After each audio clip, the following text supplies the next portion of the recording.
Mais uma vez, bom dia. Sejam todos bem-vindos. Ô, gente, vamos dar graças a Deus estarmos aqui, mais uma vez, né? Agradecer ao nosso anjo guardião que puxou pela orelha e trouxe, né? Que tem hora que a gente precisa ser arrastado, mas graças a Deus, já estamos aqui. Rogamos a Jesus que nos ampare, e Ele afirmou que sempre que tivesse um ou mais juntos em nome dEle, que Ele estaria junto, então a gente conta com Ele aqui.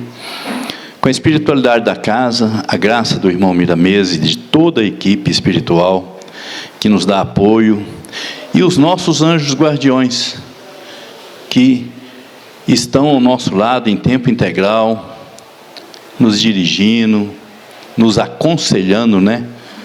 Que na verdade eles nos dão conselho, mas se a gente não quiser seguir, eles ficam só do lado assim, olhando, né? E orando para que a gente caia na real. Gente, a base dos nossos temas no domingo normalmente é a família. Hoje nosso irmão Altair está aqui, vai abordar o tema a missão do lar. Vocês acham importante? Né? Então, essa transição que está acontecendo precisa demais de nossos estudos, de nossa compreensão, de nossa meditação, e vamos pedir então o amparo para que os nossos corações e nossas mentes se acalmem e a gente possa receber na meditação desse tempo que a gente vai ouvir as instruções necessárias para a nossa caminhada mais tranquila, mais serena e mais justa.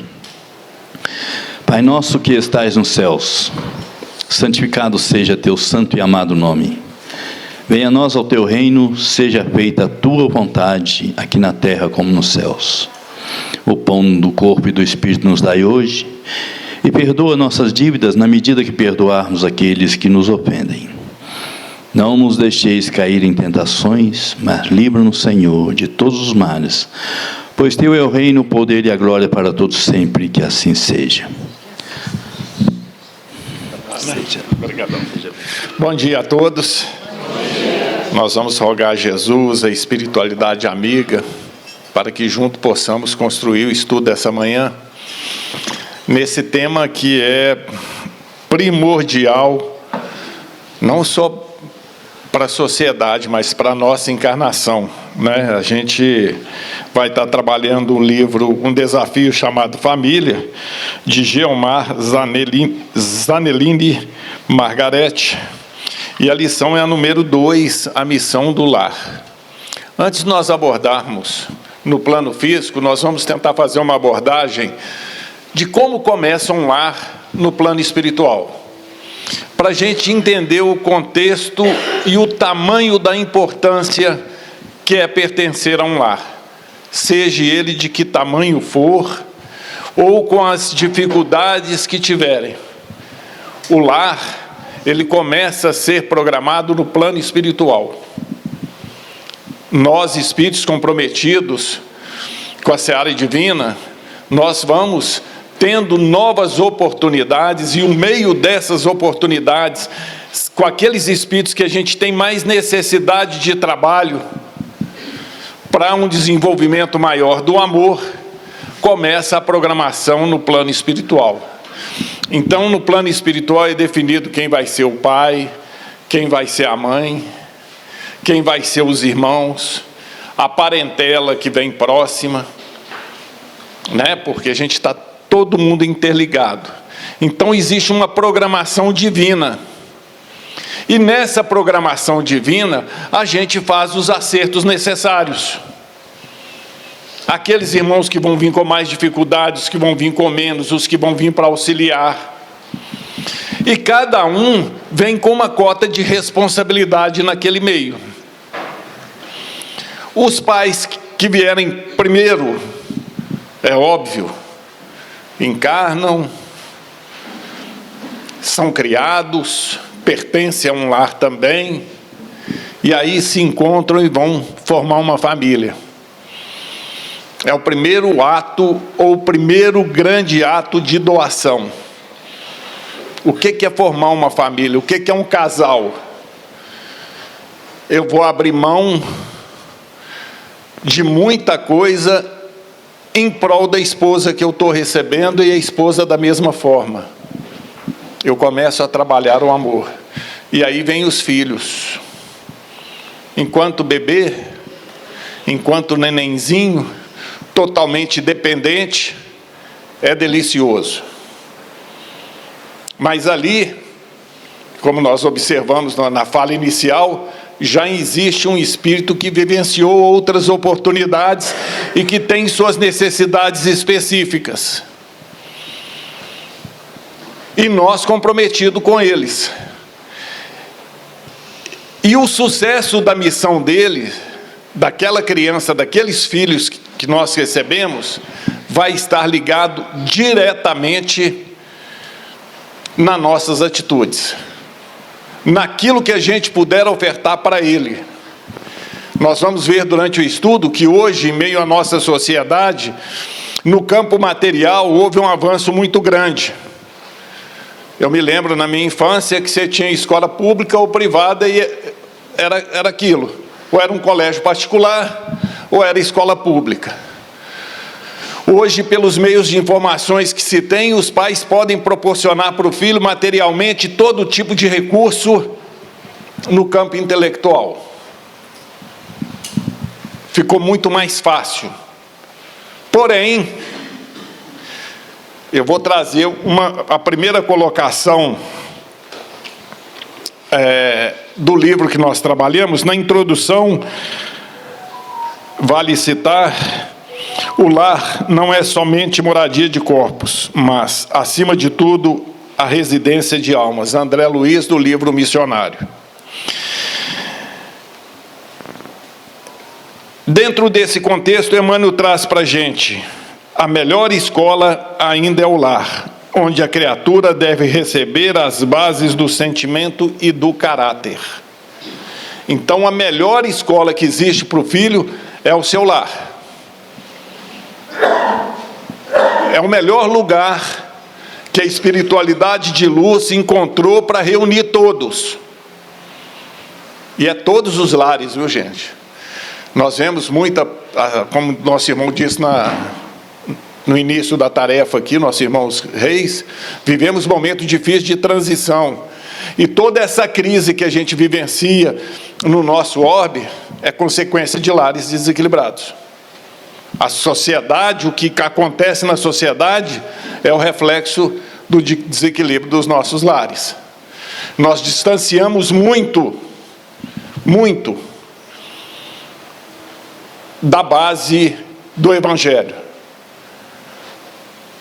As gerações passadas, isso não é saudosismo, nós aprendíamos a chamar os vizinhos de senhor, senhora, a ter respeito. E entendemos que empoderar os nossos filhos, dar para eles liberdade, é deixar eles serem indisciplinados. E isso vai refletir por uma encarnação inteira. Então, quando a gente fala de missão do lar, olha a importância em mínimos detalhes. Olha o que nós acabamos fazendo. Vínhamos de uma família de muita repressão, um lar muito... que os nossos pais, nós já estudamos isso aqui, não preocupavam em saber se eles eram amados pelos filhos. Eles se preocupavam em ser respeitados. Passado o tempo, eles tinham o respeito e o amor. Hoje, os pais, de uns anos para cá, disputam o amor dos filhos numa infantilidade muito grande. E acabam que não tem nenhuma coisa nem outra, nem o respeito e nem o amor. Porque se você não consegue respeitar, você não consegue amar. Você não aprendeu, você não foi preparado para isso. Com as necessidades que nós vamos criando, em meio à evolução, nós passamos a terceirizar a educação de nossos filhos. Novamente, Emmanuel traz para a gente uma observação que diz o seguinte: os estabelecimentos de ensino propriamente do mundo podem instruir, mas só o instinto da família pode educar. É por essa razão que a universidade poderá fazer o cidadão, mas somente o lar pode edificar o homem. Tem valores que são intransferíveis. Não adianta eu pagar a melhor escola, o melhor cursinho, a melhor natação, a melhor escola de música, contratar os melhores secretários para acompanhar meus filhos, porque isso vai dar ele uma base para a sociedade sem determinados valores morais que são essenciais, que é o do respeito e do amor. Eles não vão aprender a vivenciar isso. E hoje a gente vê isso com muita frequência. Por que que a sociedade, eu disse aqui, está em desequilíbrio? Porque os jovens não respeitam nem pai nem mãe. E vão para a escola e não vão respeitar os professores também. E vão para a sociedade, para o trabalho da mesma forma. Porque não aprenderam esses valores. E esses valores só se aprendem em casa. O homem, o espírito.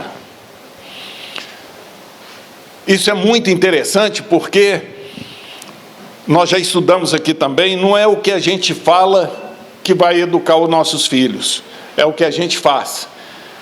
Ele nos observa, e nos observando, ele vai criando valores. Por isso que tem um ditado antigo que fala que o fruto não cai longe da árvore, porque ele vai copiando aqueles valores. Dentro da própria família nós vivenciamos isso, com essa necessidade que a gente vai criando, e aí a gente tem que aprender a priorizar, né? O que é mais importante para mim? O meu ganho financeiro, o meu recurso material, ou a primeira infância do meu filho? Tive sobrinhas que com 4 ou 5 anos de idade já tinham passado por 3, que hoje é dito secretário do lar ou babá. Mas o que isso impacta para a criança? 3 referências diferentes, 3 bagagens diferentes, 3 bagagens espirituais diferentes, 3 núcleos de energias diferentes. Começa o primeiro ano com uma, aí não deu certo, manda embora, traz outras. Quais serão as referências morais dessa criança? Aquelas pessoas que passaram por ali deram o que tinham de melhor, não estou dizendo o contrário, amaram dentro daquilo que tem condições, mas a criança vai ficando sem referência, ela vai sendo criada sem base, ela não conhece o lar passa a ser somente um lugar que você chega, deita e vai dormir, no outro dia levanta, vai trabalhar, os filhos para a escola, os filhos ficam com essa educação terceirizada, e, lógico, muitos têm condições de pagar as melhores escolas, mas vai formar o cidadão, não vai formar o homem. E aí a gente deságua na juventude com um grupo de jovens destruídos emocionalmente, que não conseguem lidar com as mínimas coisas que a vida nos apresenta no dia a dia, que é para o nosso crescimento. Toda aquela programação que foi feita anteriormente no plano espiritual se perde, porque hoje tem um contexto que a mãe entende que ela tem que ser empreendedora, ela tem que trabalhar igual o marido. Ok, gente, eu não estou dizendo que isso é proibido, mas você precisa criar metas. A nossa sociedade hoje permite à mãe que nos primeiros 6 meses ela tenha uma licença maternidade. Será que isso foi criado por acaso?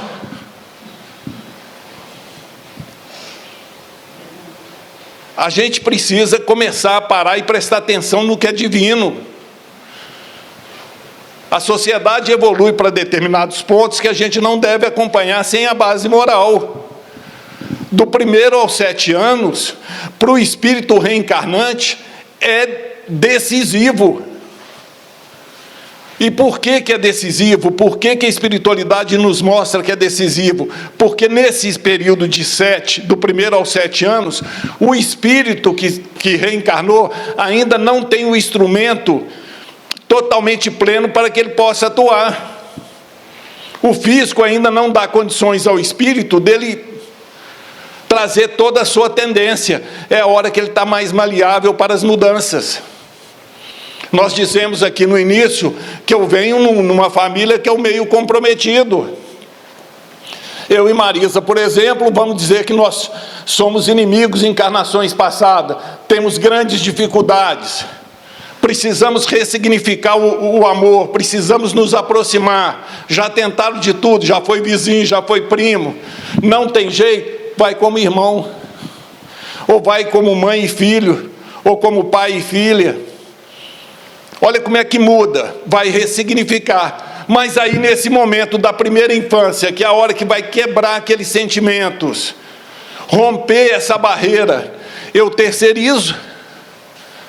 E quando não tem condições de terceirizar, eu trabalho fora, chega à noite e falo, menino, me dá sossego, pego um telefone, dou para ele brincar, e vou cuidar da casa que se faz necessário.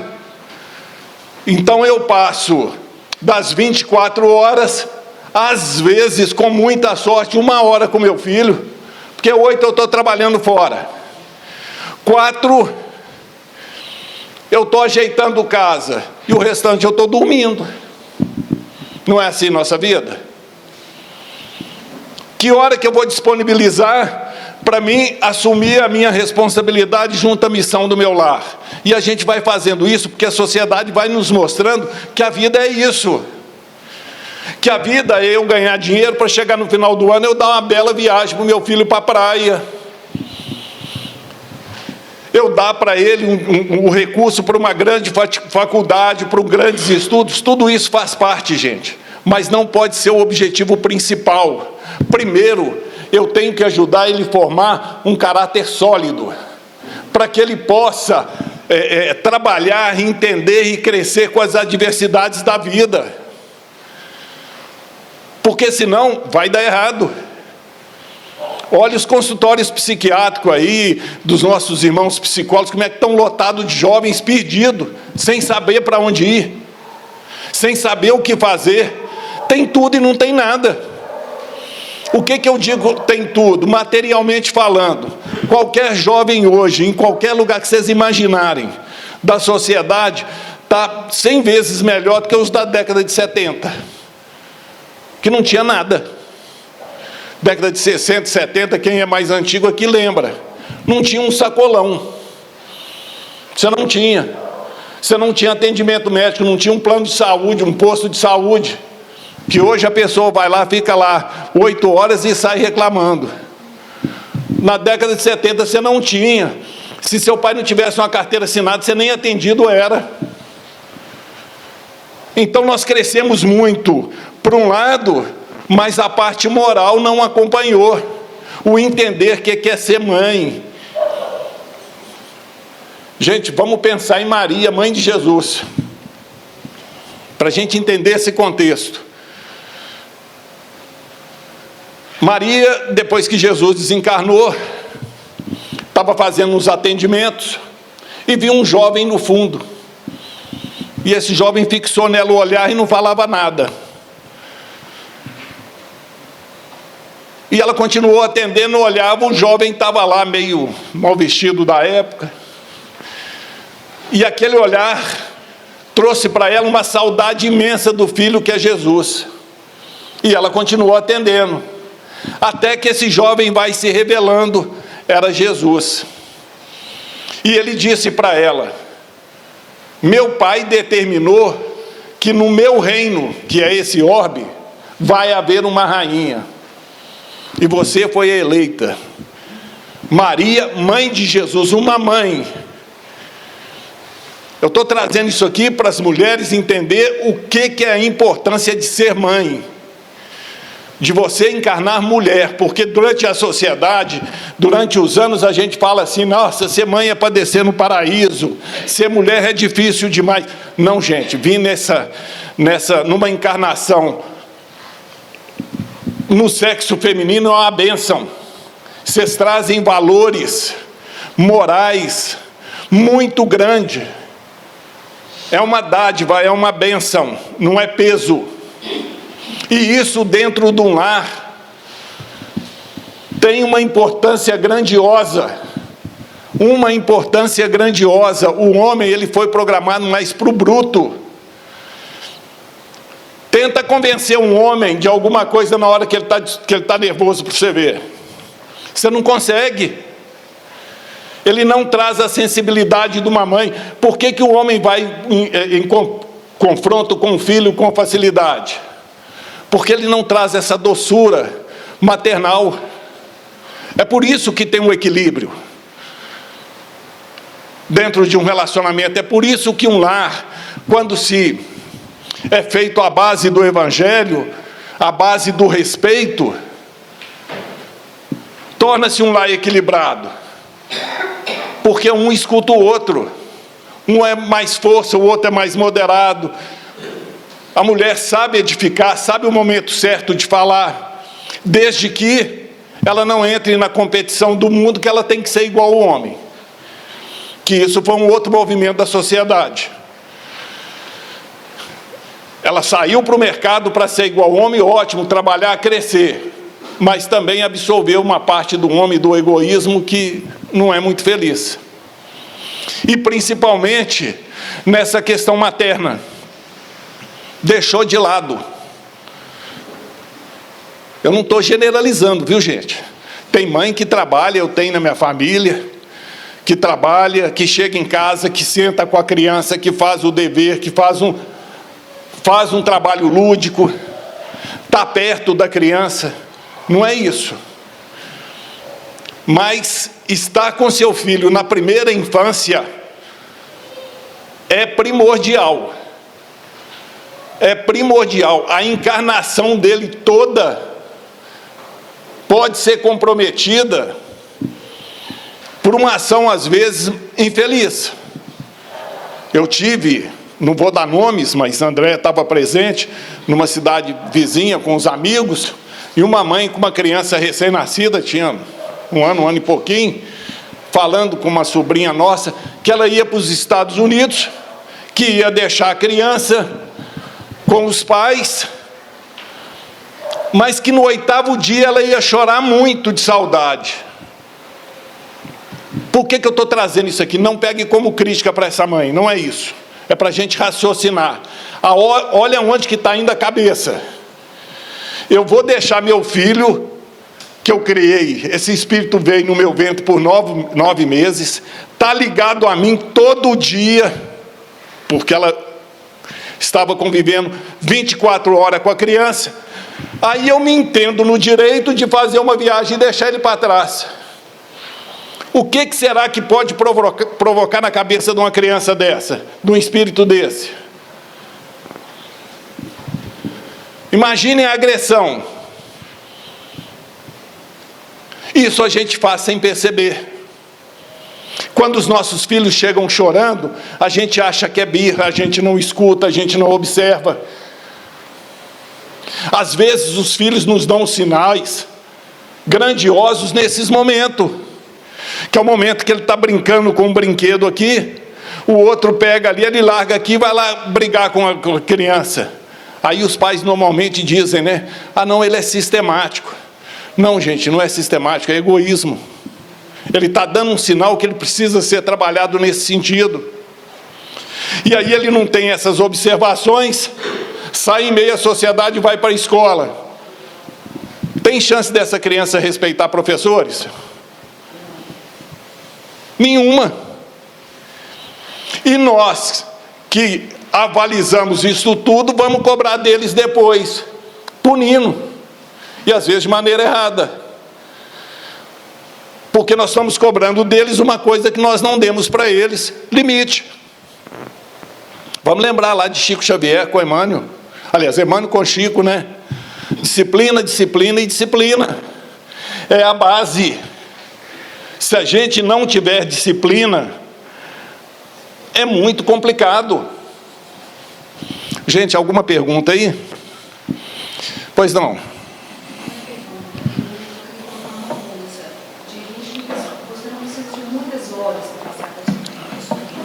Sim.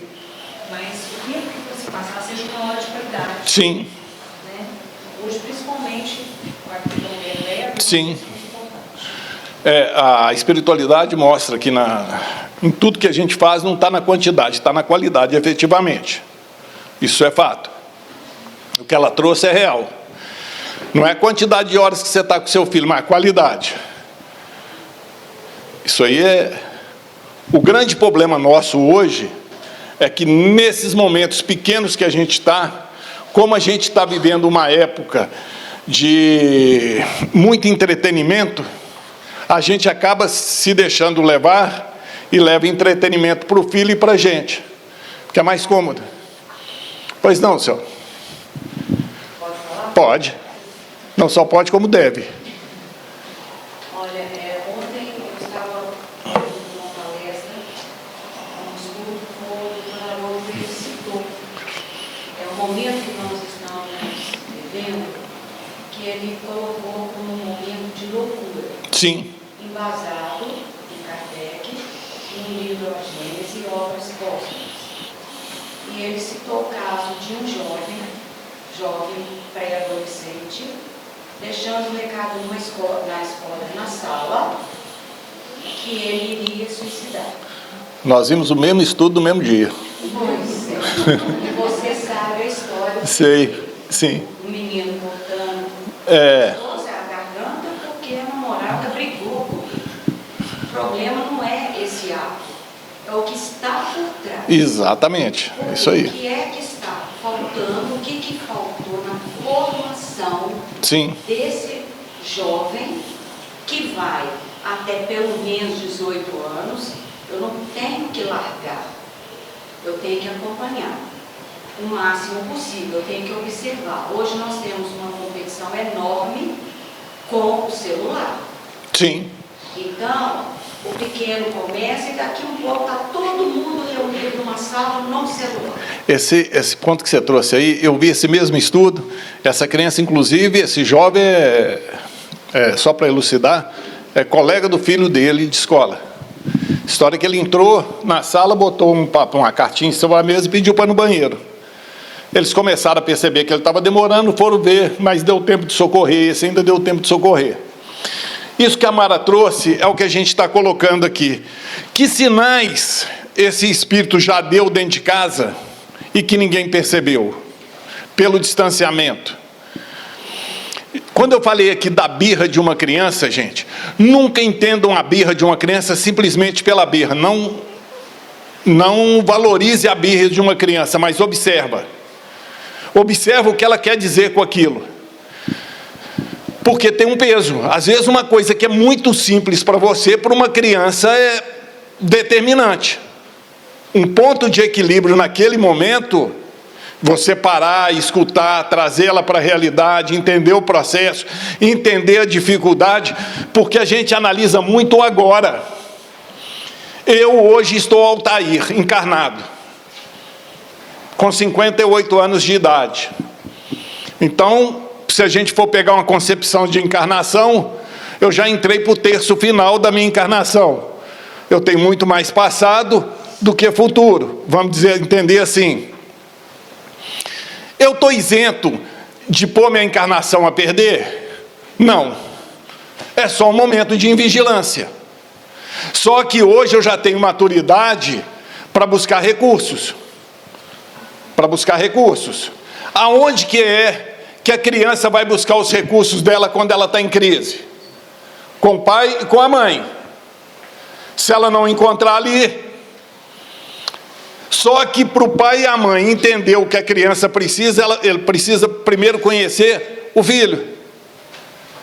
E você só conhece na convivência, no dia a dia. Isso vai isentar que os nossos filhos não venham a ter problemas? Não. Não vai acontecer mesmo. Eu já disse para vocês aqui, eu, graças a Deus, sou de uma família de 13 filhos, 14, uma... desencarnou recém-nascida, Alessandra. Na minha família, graças a Deus, é um grande laboratório. Tem espíritos que vieram para trabalhar junto com outros, tem espírito que não conseguiram, que não consegue, por exemplo, ler e escrever. Tem outros que têm outras deficiências físicas, né? Eu tenho, a Andréia conhece 4 irmãos ainda que têm grandes dificuldades, mas graças a Deus tivemos um pai e uma mãe que estavam presentes e que conseguiram equilibrar. Mesmo com todo esse quadro, nós perdemos um irmão para o suicídio, com quase 40 anos de idade, espírita, frequentava reuniões, participava de campanha do Quilo, frequentou o Mateus e Tomás, o Glacos, muitos anos, e não deu conta. Não bebia, não fumava, não tinha vício. Entrou num processo e não deu conta. Então, gente, o que eu estou trazendo aqui, para a gente entender que esse núcleo família é muito maior do que, como diz o André Luiz aqui no início, só uma união de almas. Aqui mais à frente, ele vai trazer para a gente, Humberto de Campos, ele traz para a gente o seguinte: no ambiente doméstico, as almas se reencontram sobre variados motivos: resgate, apoio, afeições, desafeto, missão, etc., com a finalidade de estreitar os laços que as unem, pois nesse ambiente de convivência contínua, interdependência, na condição de pais, filhos e irmãos, aprende a conjugar o verbo amar. É aquilo que nós falamos aqui no início. A grandiosidade que é a família, um lar, que hoje é tão banalizado pela sociedade, e nós já estudamos, eu já trouxe isso aqui. O dia que eu vi essa matéria, eu falei, gente, realmente é. Todos aqui lembram da Malhação, não lembram? Olha a Malhação, que dava uma liberdade para o jovem, jovem confrontando o pai, confrontando mãe, saindo. Contribuiu muito para o que a gente está vivenciando hoje. Isso a gente precisa retomar. A nossa sociedade só vai ser equilibrada quando a gente tiver lares equilibrados e cidadãos equilibrados. Não tem como ser diferente. Não adianta eu transferir meu problema, o problema de uma nação, para um presidente, para um governador, para um prefeito. Eles são o reflexo daquilo que nós produzimos, espiritualmente falando. Eu sei que muita gente fala assim, eu nem conheço o presidente, não votei nele. Gente, é um conjunto, nós estamos interligados. Vamos pensar aqui, numa questão até de sintonia, né? Todos aqui conhecem celular, não conhecem? Quando você abre o celular, você conectou a uma grande rede, não é? Você vai selecionar ali quem que você quer mandar uma mensagem, ou que você tem um contato mais próximo. Imagina isso na escala divina com Deus. E como que nós vamos nos conectar com Deus se eu não aprendi na base? Como? Nós temos um livro, que eu já até falei dele aqui, que chama Digna Estrela, da Sheila, que fala e narra o que acontece com uma criança quando ela está na evangelização. É maravilhoso esse livro, muito gostoso, muito lúdico. Mas a importância que tem para essas crianças, os simples atos dos pais tirarem umas horas da semana e levar o filho para uma aulinha dessa. Ô, gente, independente do meio, viu? Espírita, católico, evangélico, aonde estiver falando de Jesus, a espiritualidade amiga está presente. E nesse livro, dentro de uma aulinha, é ajudado uma pessoa que está trabalhando, ajudando lá, auxiliando, dando aula. Uma criança é operada de um tumor que ela ia ter e ia manifestar para o futuro. Existe, e aí eu vou trazer isso aqui, um estudo que o Rossandro Klinge trouxe, que ele diz o seguinte: fizeram um estudo, acho que foi nos Estados Unidos até, pegaram 22 jovens de 22 anos, um grupo, vamos colocar aqui de 10 de um lado e 10 de outro. 10 jovens comprometidos com bebida, droga e se perderam. E os outros que não tinha nenhum tipo de viciação, e começaram a fazer os cortes dessa pesquisa. Idade, não era a idade que diferenciava os dois. Estudo, não era o estudo, e vieram fazendo, até que chegaram aos 6 anos de idade, e perceberam que todas aquelas crianças que não cederam ao mal, vamos dizer assim, às viciações, tinham recebido dos pais algum contato com meios religiosos. Que seria, a exemplo, essas aulas de evangelização. Foi a única coisa que diferenciou, e esse estudo avançou pelo seguinte: eles queriam saber por que o que uma criança aprendeu, aos 6 anos, estava impactando para ela até os 22 anos, que ela não caiu em erro. Esse era o novo estudo que estava sendo criado. Percebe a importância para o espírito? Porque o espírito, gente, ele é imortal. Ele está num corpo jovem, mas ele é um espírito que já vivenciou. E as mudanças que nós conseguimos fazer moralmente, ela é exponencial, assim para o mal também. Mas quando você começa a ter um equilíbrio, tudo que você aprende, você tem um grande avanço para o bem. Mas se você for para o lado do desleixo, da falta de responsabilidade, é exponencial da mesma forma. Você vai se perder. Há casos, é óbvio que a criança que o espírito não dá conta. O que é isso? Aqueles lares equilibrados, meio de religioso, tem isso demais, viu, gente? E aí um filho se perde.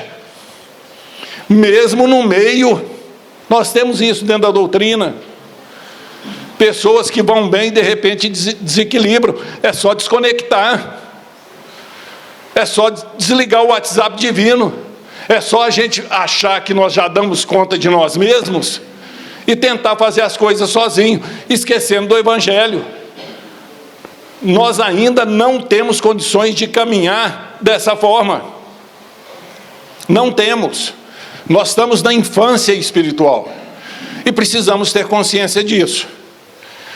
E o que nos faz crescer, o que nos faz movimentar, o que nos faz alcançar amanhã um mundo, ditoso, porque a gente preocupa muito com o mundo de regeneração que está nas portas, Esse aí, gente, é só de transição. Nós vamos ter que depurar muita coisa para poder chegar, mas é como eu coloquei aqui, a partir do momento que você pôs o pé na estrada do bem, toda ação sua no bem provoca grandes mudanças. E para os nossos filhos, para os nossos lares serem equilibrados, nós temos que ofertar Jesus e Deus para os filhos todos os dias. Não só em lições, não só lendo o Evangelho, mas principalmente sendo o Evangelho vivo para eles. Não adianta eu falar de Jesus, não adianta eu falar de paciência, se a hora que eu tenho um problema dentro de casa, eu estou agredindo, desacatando minha esposa. Meu filho está vendo. E ela da mesma forma. É nos momentos de crises que tudo aquilo que a gente estuda, que a gente busca, vai se manifestar. Nós já estudamos isso aqui. Eu me conheço realmente, são nas minhas reações. É lá fora que eu vou ser espírita. É lá fora que eu tenho que ser espírita, não é aqui dentro. Aqui dentro é muito fácil. Eu estou aqui agora falando, tenho certeza absoluta que por misericórdia de Miramês e de Jesus tem espíritos aqui me auxiliando, me intuindo. É fácil. O problema é lá fora. O problema é minha conduta no lar, com meus irmãos, no meu trabalho, no trânsito, na escola. É lá que é meu campo de prova. É lá que eu vou perceber aquilo que eu preciso ainda melhorar. E como que eu percebo isso? Como que eu percebo o tamanho do meu orgulho, por exemplo? Pelo tamanho da ofensa. Se eu me sinto muito ofendido, é porque meu orgulho está lá em cima. Se eu ainda consigo, se meu filho vai sair para fazer uma prova, eu consigo ainda fazer uma prece, pedindo a Deus que ilumine o meu filho, especialmente o meu filho, é porque meu egoísmo ainda está lá em cima.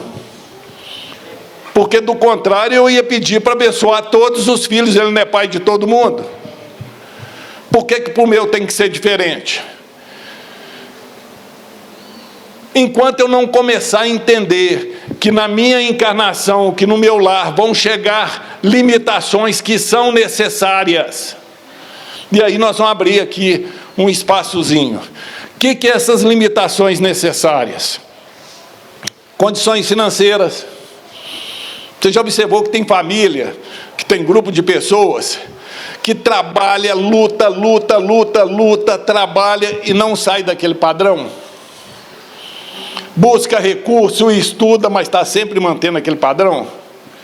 Outras, que qualquer coisinha que faz parece que eles falam aí popularmente, né? Tudo que toca vira ouro. Você acha que isso é por acaso, gente? São necessidades. Nunca compare seu lar com o lar do vizinho, nunca. O seu lar tem as necessidades específicas daquela família que está encarnada ali. Por isso que ele é grandioso. O do outro é do outro. O outro vai ser rico, o outro vai ser com menos condições um pouquinho, o outro vai ter o lar mais organizado, o outro vai ter o lar mais bagunçado. Preocupa não com o que o lar possa te oferecer, mas preocupe principalmente com o que você possa oferecer para o lar. É diferente. Eu esperar que meu pai, minha mãe, meus irmãos me deem paz, harmonia, equilíbrio, né? Conforto. Mas o que é o que vai me importar? Para mim, é o que vai ser importante. O que eu posso ofertar para o meu lar? De equilíbrio. Porque muitas das vezes a gente vê as pessoas brigando, as pessoas discutindo, os lares em crise, que todo mundo é o problema, menos aquele que está brigando, porque ele se arvora de um direito, que ele acha que ele está isento daquilo, e talvez ele é o maior problema. Ele é o que está trazendo maior dificuldade. Se eu venho num lar, numa família que eu vou ter diversos caracteres, vamos dizer assim, características de pessoas, ou caráteres diferentes, e é essa diversificação que vai me dar a oportunidade de crescer e trabalhar, por que eu vou jogar pedra? Por que eu vou entender que o meu lar é o mais complicado? Não, gente, o meu lar é o remédio que eu preciso. E graças a Deus por isso, que eu pedi muito tempo para poder estar ali com aquele grupo de espíritos. Me fugiu o nome da literatura, tinha um mentor espírita aí, que trabalhava no plano espiritual, auxiliando os espíritos que desencarnavam. Quem lembrar o nome me ajuda. E ele já estava 20 anos naquela tarefa, esperando a oportunidade de reencarnar com o desafeto dele muito antigo, para ele poder continuar a caminhada. E ele estava 20 anos já naquela tarefa, esperando o momento propício. Olha a importância de um lar, gente. Reunir esse grupo de espírito para pôr na mesma família, às vezes leva séculos. Nós levamos séculos para coincidir, chegar e estar na família que estamos hoje.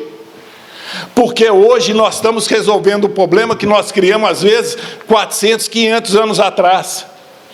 E problemas que nós criamos hoje, talvez nós vamos resolver também daqui 300, 400 anos, porque até reencontrar de novo, ter nova oportunidade, dá muito trabalho, é muito complexo.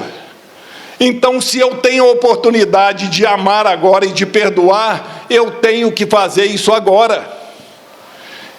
Eu tenho que procurar fazer agora, principalmente dentro de casa. Aquele ditado dos antigos, né? Quer conhecer uma pessoa, come 1 quilo de sal com ela. Porque leva tempo, a pessoa se revela. Sim, dentro do lar nós nos rebelamos.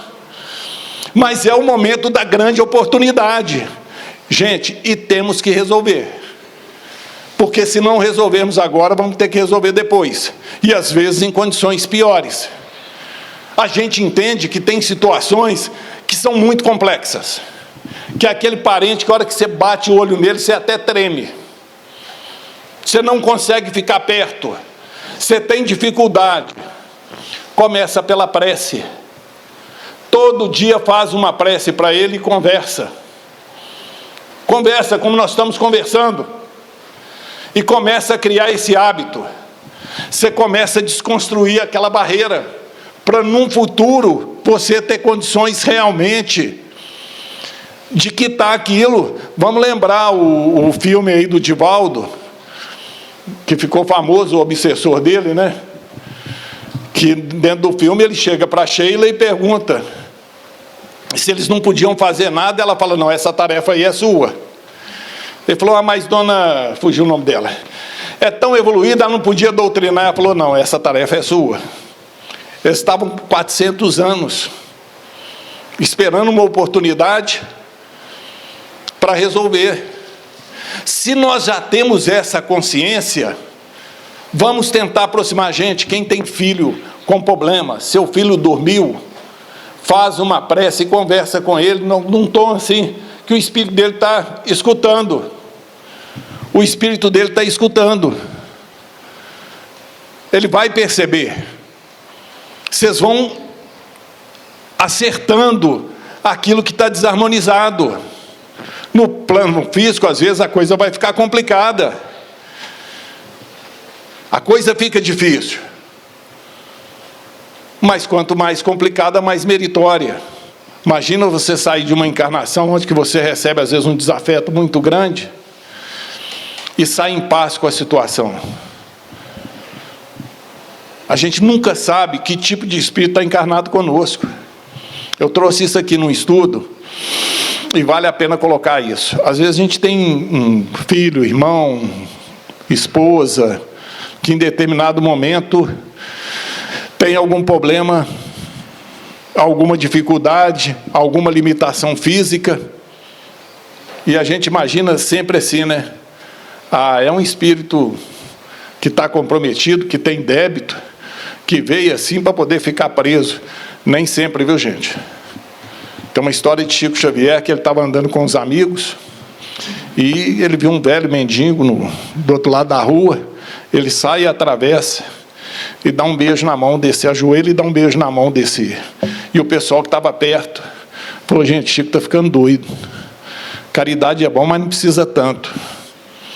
E quando o Chico volta, que eles indagam o Chico por aquilo, o Chico fala com eles assim, olha, o que me chamou a atenção naquela pessoa foi a luminosidade do espírito dela.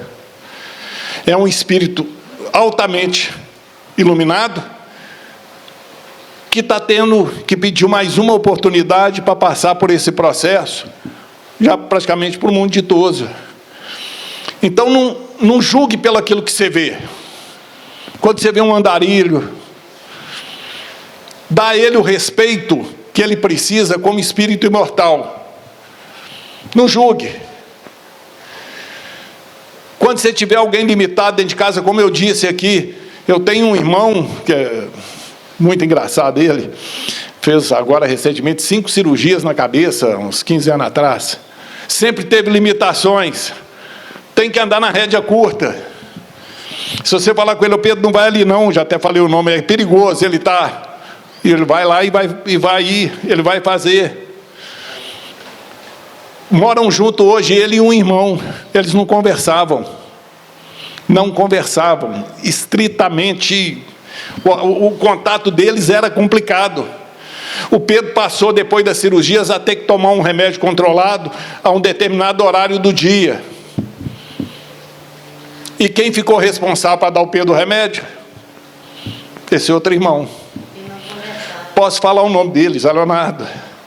Ele chegava com o remédio, isso durante anos, punha na mão, vinha andando perto do Pedro, chegava e fazia assim, olhava para o outro lado. O Pedro tomava o remédio olhando para ele e não conversava. Isso foi anos. Morava ele, minha irmã e o Zé Leonardo junto. Há 1 ano atrás, minha irmã desencarna. 1 ano e pouco. Teve um infarto, 5 horas da tarde, estava encarnada, 6 horas já tinha desencarnado. Voltaram a conversar. De tal ponto que o Zé Leonardo sai de manhã para comprar os negocinhos dele no domingo e traz um guaraná para o Pedro. Percebem a evolução? de onde você tinha uma crise com o tempo, mas veio a base familiar. O Pedro, nesse contexto, para fechar, que chega nos minutos finais, teve que fazer uma cirurgia no rosto depois de ter feito várias. E eu cheguei e fui com o Pedro para fazer essa cirurgia. E o Pedro foi para o banheiro lá, trocar de roupa, tomar banho, e o Zé Leonardo saiu correndo do quarto, veio e falou assim, aqui, o negócio do Pedro é tranquilo, né? Não tem perigo não, né? Eu falei, não, Zé, não tem perigo não, é tranquilo. Preocupação. Quebrou a barreira. Aquela dificuldade existente ao longo do tempo, o que falta para a gente é perceber as oportunidades que a Seara Divina nos dá todo dia, para a gente ressignificar os nossos amores. Aqueles que a gente tem dificuldade. Estar próximo daqueles que a gente ama, que nos dá prazer, é muito fácil. Mas o importante para o nosso espírito é aprender a trabalhar com a diversidade, com aqueles que nos incomodam, com aqueles que vieram efetivamente para nos fazer crescer, trazendo de novo Joana de Ângeles como exemplo, quando ela disse para o Divaldo Franco, Divaldo, você vai perceber que no final todas as pessoas e todas as situações que foram colocadas à sua porta, foi para você, não é para eles. E a gente sabe da história do Divaldo, ele 600 filhos, um amor imenso, mas tudo isso foi para você. Então todas as dificuldades que a gente tem no lar, toda dor, toda luta que nós temos é para nós, é para a gente crescer. Eles estão, pela misericórdia divina, a nosso trabalho, nos ofertando oportunidade da gente trabalhar valores de crescimento. Mas se eu coloco como dificuldade, como peso, se eu começo a ver a família do vizinho como a família mais abençoada, mais iluminada, eu vou me perder. Nós falamos aqui de pai e mãe. As crianças da nossa família são responsabilidade de nós todos. De nós todos. Nós todos somos responsáveis por aquelas crianças que chegam à nossa porta. Se chegar uma criança aqui sem um pai e sem uma mãe, e sentar aqui, ela é responsabilidade de nós todos. Nós temos que prestar atenção no que vamos falar, como vamos agir, como que aquela criança vai interpretar aquilo que a gente está fazendo, respeitar a criança como criança. Hoje tem muita gente perdida aí na juventude, porque os pais querem que as crianças amadureçam muito rápido. Criança de 4 ou 5 anos de idade já vai para o balé, já vai para a natação, já vai para o futebol. Não tem tempo de ser criança. Não tem tempo de ser criança. Aí chega 9 anos de idade, é uma mocinha. Atropelou as etapas. Aí com 13 anos de idade vai ser mãe. Percebe como é que a coisa vai escalando e vai ficando complicada? Então, gente, o objetivo da nossa fala hoje é o seguinte: vamos olhar para o lar como oportunidade divina, como missão divina, como o maior presente que nós podíamos ter recebido de Deus, porque por mais absurdo que pareça, por mais dificuldade que você tenha no lar, agora vamos começar a medir nossas ações, vamos começar a parar e pensar naquilo que verdadeiramente nos importa, que são nossas atitudes enquanto espíritos imortais. A minha vida é o que é, porque eu produzi ela assim. Não é porque meu pai é bravo, não é porque minha mãe é chata, não é porque meus irmãos são difíceis, não. Eu sou resultado de mim mesmo. Eu sou herdeiro de mim mesmo. São as minhas ações que me trouxeram até aqui. Mas daqui para frente ela pode ser diferente. Eu posso voltar para casa hoje, e assim eu espero, tanto daqueles que estão no plano físico, como daqueles nossos irmãos que estão dividindo com a gente aqui o estudo do plano espiritual, com o coração repleto de gratidão por tudo que eu recebi até agora. A espiritualidade nos diz que os filhos, por exemplo, nós como os filhos, devemos ser gratos aos nossos pais pelo simples fato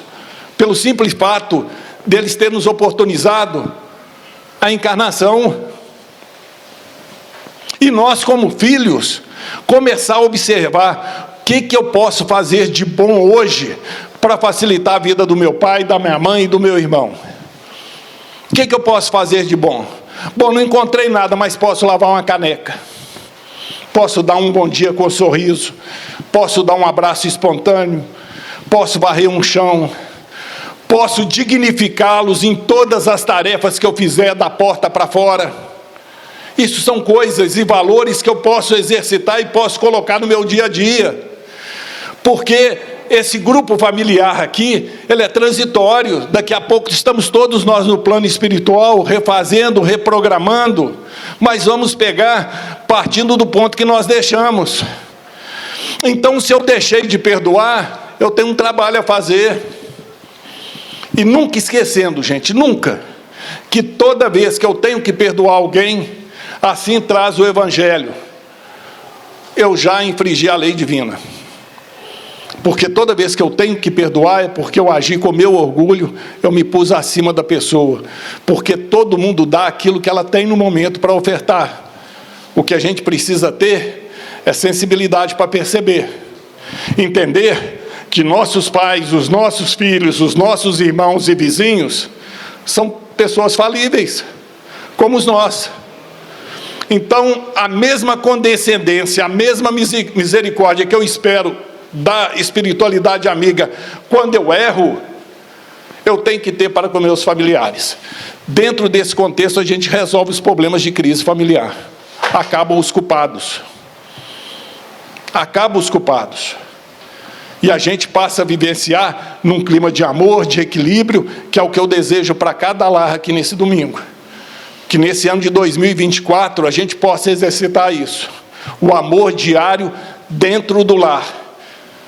Se eu quero paz, eu vou ser a paz. Se eu quero equilíbrio, eu tenho que trabalhar pelo equilíbrio. Se eu quero respeito, eu quero trabalhar por respeito.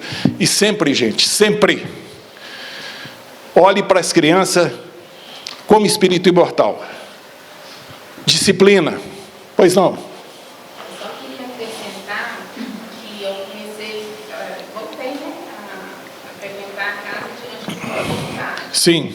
E vindo, eu percebi quando eu estava sendo paia com minhas filhas, né, porque a pessoa não tinha contato nenhum com o Sim. evangelho, com nada. Sempre vindo aqui sendo chamada a atenção, de trazer para o evangelho, de trazer para o evangelho.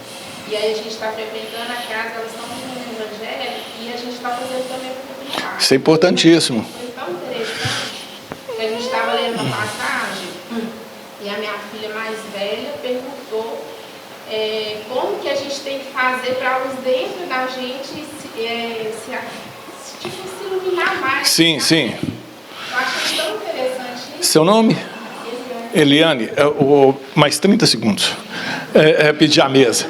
Eliane, isso que você trouxe é tão interessante, que é o seguinte: todos nós batemos a porta da espiritualidade de Jesus após algumas dificuldades. E felizes quando a gente consegue perceber que vem as mudanças. Olha o valor que sua filha te mostrou, espiritualmente falando. Ela está falando de luz. Será que ela aprendeu isso só agora? Ou já é um patrimônio do Espírito? É isso que a gente tem que observar, esses valores, culto no lar, sentar com os filhos, conversar da maneira que ele entende. Dividir esse amor. Ô, gente, o tempo é curto, eu agradeço pela participação, que Jesus ilumine e abençoe a cada lar representado. Pode continuar? Muita paz e muita luz a todos, muito obrigado. Isso é fácil, aqui o cozinheiro é bom. Vamos dar um autógrafo aqui. Já está assinando o Pix lá, ó. Obrigado, meu irmão. É sempre bom ouvir quem está estudando o tema, né, viveu o tema. E a casa está buscando isso. É levar um consolo para cada um, mostrando que a gente não nasce perfeito. A gente não é perfeito. Mas existe como conseguir melhorar todos os dias. Então, exemplos nós temos aqui o tempo inteiro, em tempo integral. Nenhum de vocês que estão aqui hoje estiveram nessa casa antes. Porque todos vocês que estiveram, aqueles que estiveram nos dias anteriores, já não são os mesmos que estão aqui hoje. E eu afirmo para vocês que nenhum de vocês voltará nessa casa domingo que vem. E aí vocês vão perguntar, mas que negócio é esse? É porque vocês não serão os mesmos. Nós seremos diferentes, nós seremos outros, com uma bagagem um pouquinho melhor, né? Então, é isso aí. Gente, próxima segunda-feira, dia 15, orgulho e egoísmo. Dia 17, quarta-feira, não vim destruir a lei. E no próximo domingo, 21, o lar na renovação da humanidade. São os nossos convites aí para as próximas reuniões. E o aviso é o seguinte: além dos pedidos de sempre, se lembrarem na hora de vir para a reunião trazer algum alimento, né? Estamos precisando sempre de tarefeiros. Enfim, tem muita vaga aqui para serviço, viu? O patrão é bom, não é? Muito. Paga bem, né? Paga bem, tem, nossa senhora, tem um monte de coisa, tem seguro, né? Tem muita coisa boa, o patrão é bom. Então, o convite está sendo sempre feito. E a partir do domingo passado, a gente passou a ter o atendimento fraterno, que ocorre aqui na casa. Então, consiste em... É como se fosse um bate-papo, onde pessoas espiritualmente equilibradas, ajustadas, vão tentar mostrar o Evangelho no seu problema, o que ele pode fazer por você. Porque às vezes a gente tem um problema e a gente não consegue ver o passo da frente, né? A gente não consegue ver o passo da frente. E às vezes uma pessoa chega e abraça a gente. Você se sente tão bem abraçado que você caminha com mais tranquilidade e o passo sai. Então, é isso o atendimento fraterno. É um abraço de luz. É um abraço de luz. Então, está com o peito apertado, está com algum sentimento que você não está conseguindo desvencilhar, vem, bate o papo. Então, todo domingo, é só chegar um pouquinho antes e dar o nome ali, e vai ser chamado aqui durante a reunião, ok? Gente, vai ter mais 2 horas? Você já assinou o PIX lá? Aí, tá vendo? Vocês aceitam? Mais 2 horas? Não, vamos dar um descanso agora, né? Hora do cafezinho e do almoço depois. Gente, vamos agradecer essa oportunidade, esse banquete que a gente está recebendo aqui constantemente.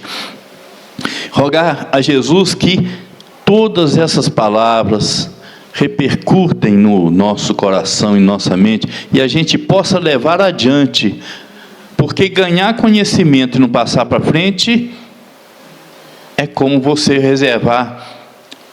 criar um lago lá no seu sítio e deixar ele parado. A água vai apodrecer, não vai valer para ninguém, nada. Então, é preciso que o conhecimento passe à frente. Então, não só continuem buscando conhecimentos, como passem à frente tudo que vocês estiverem aprendendo. Roguemos o amparo de Jesus, de Maria, da espiritualidade, a gente agradece e pedimos que nos acompanhem, porque nós precisamos muito ainda de Jesus e de Maria Santíssima. E não se preocupem com os redemoinhos que estarão vindo recentemente. Estão vindo muitos espíritos de luz reencarnar aqui na Terra para estar conosco na nossa caminhada. Muitos. Toda a espiritualidade está anunciando isso. Então, nós nunca estivemos sozinhos, não estaremos sozinhos e não estamos sozinhos. Confiem. Ave Maria, cheia sois de graça, o Senhor é convosco. Bendita sois vós entre as mulheres e bendito é o fruto de vosso ventre, Jesus. Santa Maria, Mãe de Jesus, rogue a Deus por nós os pecadores, agora e na hora de nossa passagem, que assim seja. Muita paz a todos, muito obrigado pela presença.